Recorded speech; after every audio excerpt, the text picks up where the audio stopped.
Assalamualaikum warahmatullahi wabarakatuh. Sebelumnya perkenalkan, nama saya Eliana Bisa Putri dari kelas 2 Perbankan Syariah.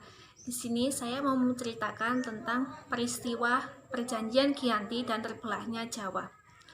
Jadi, Perjanjian Giyanti merupakan suatu peristiwa yang terjadi di masa silam.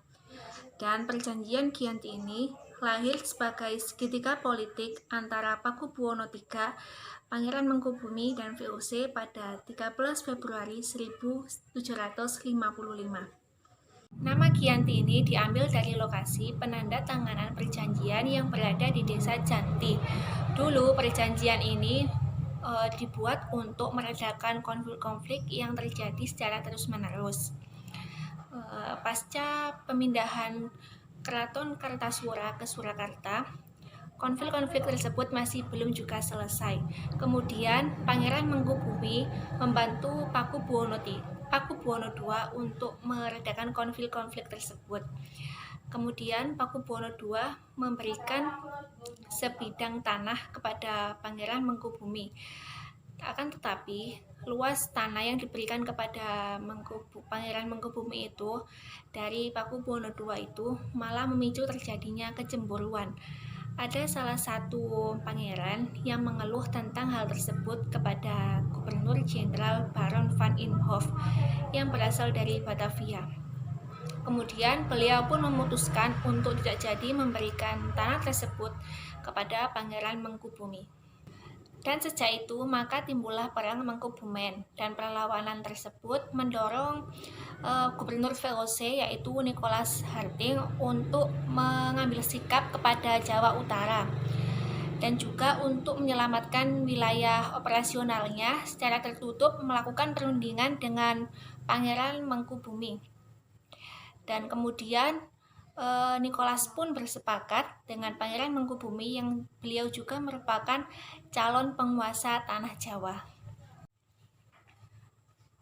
Pada 23 September 1754, nota kesepahaman antara VOC dan Mangkubuwana terlaksana, dan nota tersebut disampaikan kepada Pakubuwana III yang merupakan pengganti dari Pakubuwana II.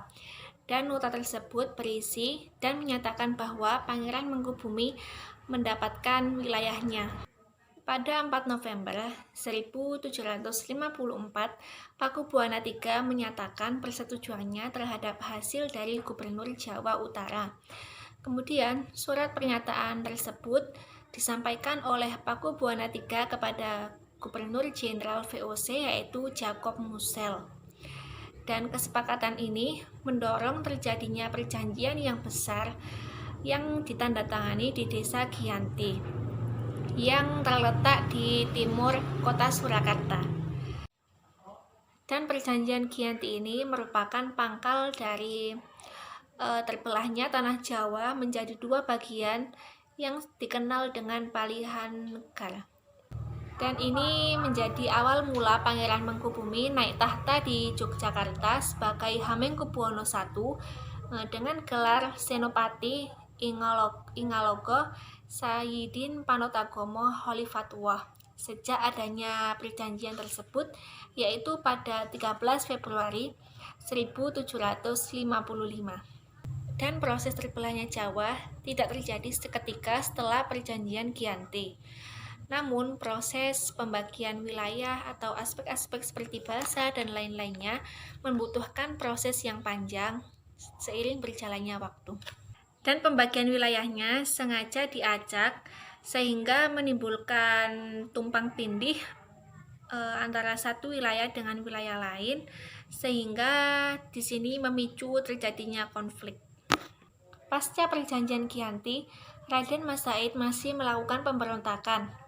Kemudian pada Oktober 1755, Pangeran Sambernyawa berhasil mengalahkan sekelompok pasukan dari VOC. Kemudian pada Februari 1756, beliau hampir saja membakar keraton yang baru saja didirikan di Yogyakarta.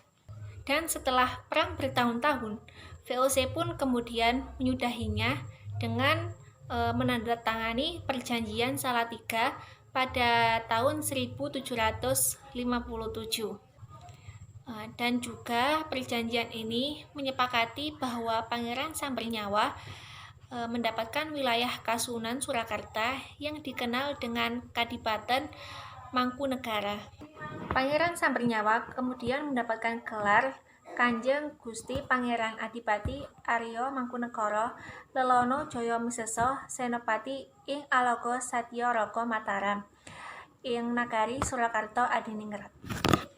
Keterbelahan Jawa ini di kemudian hari masih belum berhenti pada tahun 1813, yaitu pada masa Gubernur Jenderal Thomas Stamford Raffles. Kesultanan Yogyakarta kemudian terbelah, kemudian lahirlah Pakualaman, dan juga tanah Jawa juga terbagi menjadi 4 wilayah pemerintahan. Masing-masing wilayah tumbuh dengan perbedaan model dan orientasi politik, dan hal ini mengantar pada jasa rupa yang beragam. Dinamika politik yang digerakkan pada pertengahan tahun 1940-an masing-masing mengalami perbedaan nasib. Kemudian hal tersebut juga berwujud pada perbedaan status. Di era Republik Indonesia, Kasunan Surakarta dan Mangkunegara menjadi situs jagar negara. Dan Yogyakarta yang di dalamnya ada Pakualaman menjadi daerah spesial.